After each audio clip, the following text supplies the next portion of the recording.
குரு வணக்கங்கள். வாழ்க வளமுடன்.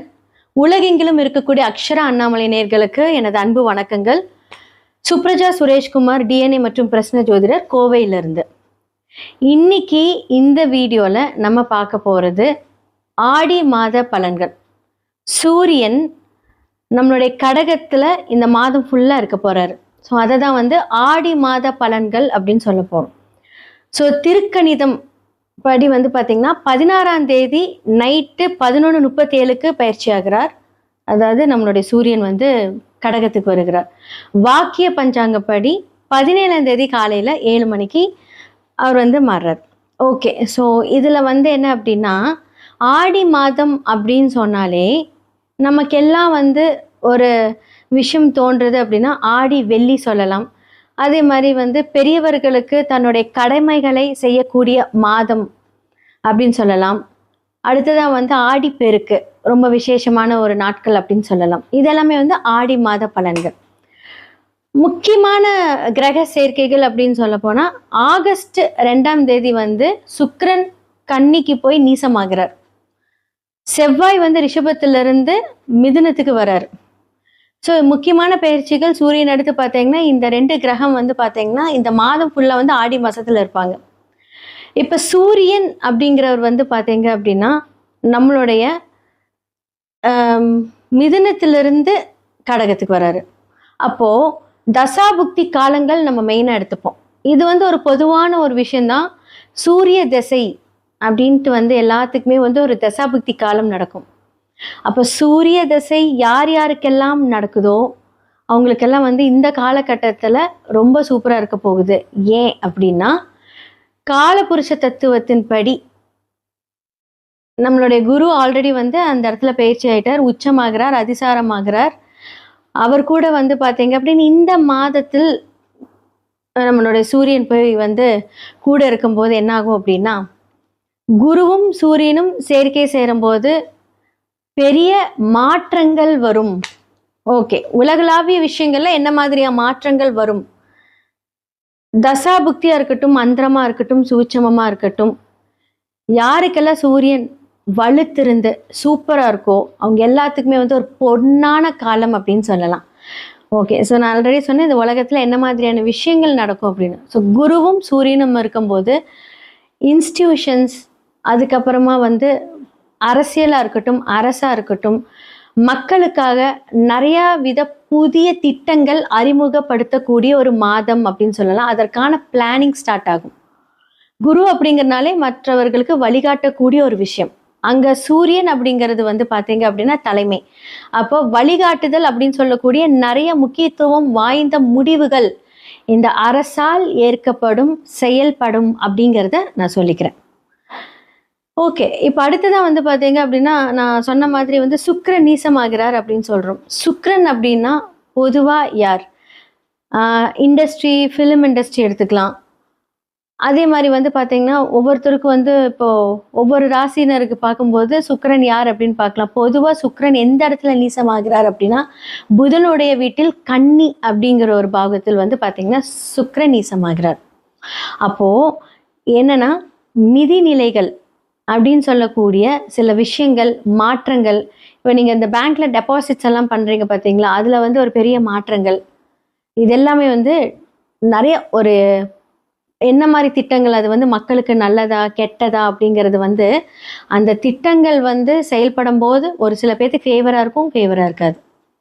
ஸோ இந்த மாதிரியான புது நிலை மாற்றங்கள் வரப்போகுது. ஏன் சடனாக இந்த மாதிரி விஷயங்கள் வருது அப்படின்னா, ரிஷபத்திலிருந்து மிதுனத்துக்கு யார் வரப்போறாருன்னா செவ்வாய் வர்றாரு. இதில் ஆல்ரெடி கடகத்தில் புதன் வக்ரமாக இருக்கார். அவர் வக்ர நிவர்த்தியாய் திரும்பவும் புதனோட வீட்டில் போய் ஆட்சி ஆகிறார். ஸோ அதுவுமே பார்த்தீங்க அப்படின்னா செவ்வாய் புதன் சேர்க்கையாக எடுத்துக்கொள்ளப்படும். அப்போ செவ்வாய் புதன் சேர்க்கை அப்படின்னு சொல்லும்போது என்ன அப்படின்னா, சடனாக ஒரு மாற்றங்கள் நிதி நிலைகளை கொண்டு இந்த வருடத்தில் இந்த மாதத்தில் நடக்க போகுது. ஸோ இந்த மாதத்தில் நிறைய இந்த மாதிரி ஒரு திட்டங்கள் மக்கள் நலனுக்காக அரசால் ஏற்படும் அப்படின்னு சொல்லலாம். என்னென்ன விஷயங்கள் அப்படிங்கிறது நம்ம போக போக பார்க்கலாம். அடுத்ததாக சனி வக்ரமாயிருக்கார், ஆல்ரெடி நம்ம பேசியிருக்கோம். அந்த இடத்துல பார்த்தீங்க அப்படின்னா 12ஆம் இடத்தில் வக்ரமாயிருக்கார். அப்போது எந்த மாதிரியான வீட்டில் நீர் நிலம் சரிவது எல்லாமே உங்களுக்கு காம்பினேஷன் வரும். அப்போ என்ன அப்படின்னா, யாரெல்லாம் ட்ராவல் பண்ணுறீங்களோ கொஞ்சம் ஜாக்கிரதையாக ட்ராவல் பண்ணுங்கள். அதே மாதிரி இந்த தண்ணி சைடெல்லாம் ட்ராவல் பண்ணுறீங்க அப்படின்னா, இந்த ஆறு, குளம், நான் ஃப்ரெண்ட்ஸ் கூட போகிறேன், இந்த மாதிரியெல்லாம் நீங்கள் கண்டிப்பாக நீங்கள் உங்களுடைய டைமை ஸ்பெண்ட் பண்ண போகிறீங்க அப்படின்னா, இந்த காலகட்டத்தில் ஜாக்கிரதையாக இருக்கணும். ஏன்னா நிறைய ஆபத்துக்கள் இந்த மாதம் கொஞ்சம் இருக்குது அப்படின்னு தான் சொல்ல முடியும். ஏன்னா தேவையில்லாத ஒரு விபத்துக்கள், அதே மாதிரி வந்து உலகளாவிய விஷயங்களை நான் ஜென்ரலாக பேசுகிறேன்.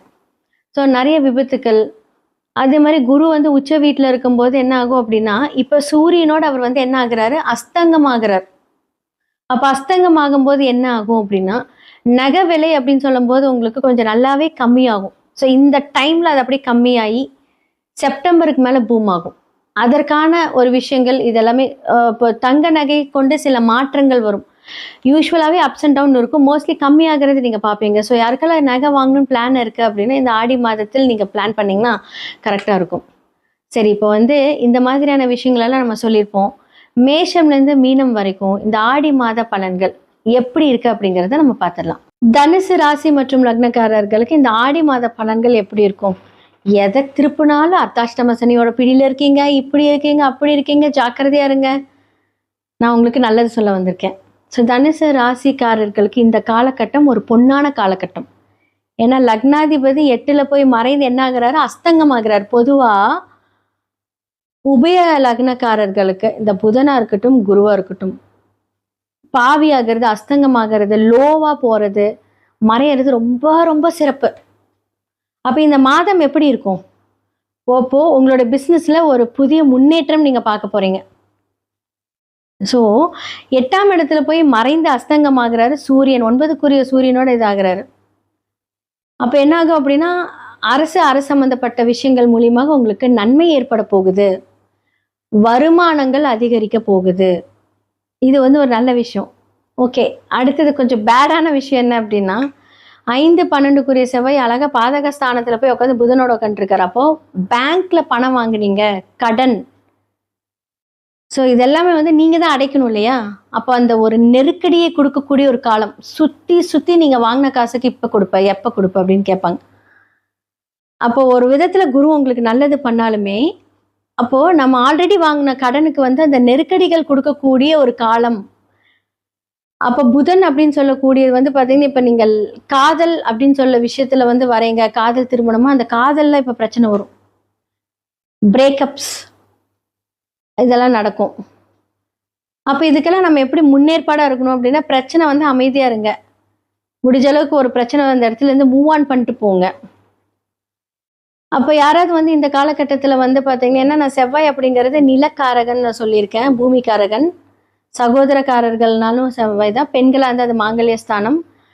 அப்போது தனுசு லக்னமாக இருக்கக்கூடிய பெண்கள் கணவருக்கு ஏற்படக்கூடிய ஆபத்துக்காக நல்லா ப்ரே பண்ணிக்கோங்க. ஏதாவது ஒரு வம்பு பிரச்சனையோடு வந்துட்டாரு அப்படின்னா, அதுவுமே நமக்கு வந்து இந்த காலகட்டத்தில் அது தேவையில்லாத ஒரு பிரச்சனை தான் நான் சொல்லுவேன். அப்போது நீங்கள் வந்து ஸோ ஆப்போசிட்டில் பாதகம் வந்தால் அவரே ஒரு பாதகமாக இருந்து அதை வந்து ஒரு பிரச்சனை கொண்டு வந்துட்டாங்க அப்படின்னா, ஆல்ரெடி உங்களுக்கு பிரச்சனை அப்படியே கொழுந்து விட்டு எரியும், இதுவும் அதுவும் சேர்ந்து டபுளாக எரியும்.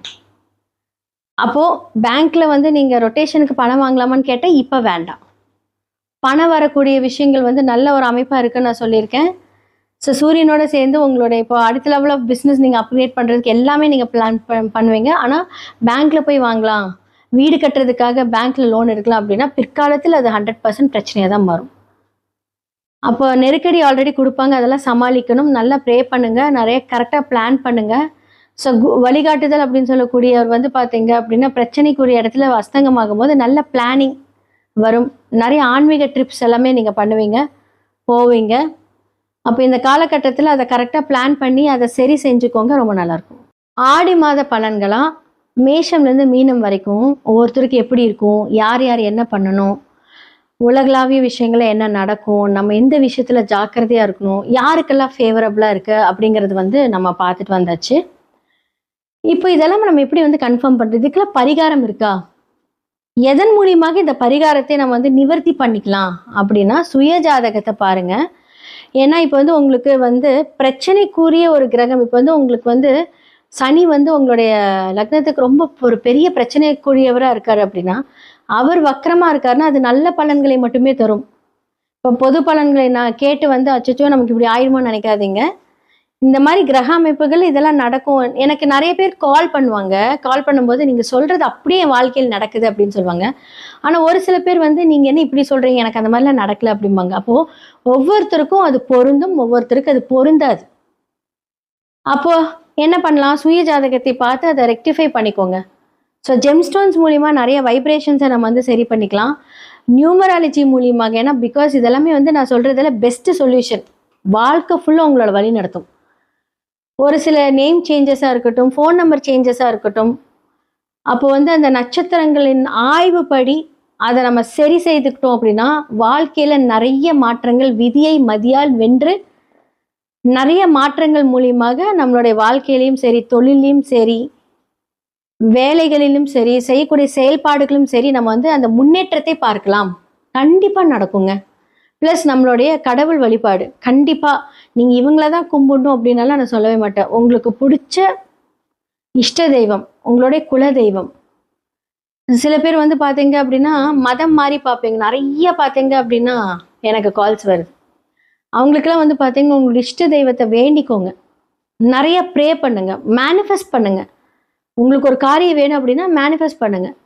வாழ்க்கையில் முன்னேறுவதற்கான குறியீடுகள் நிறைய இருக்கு.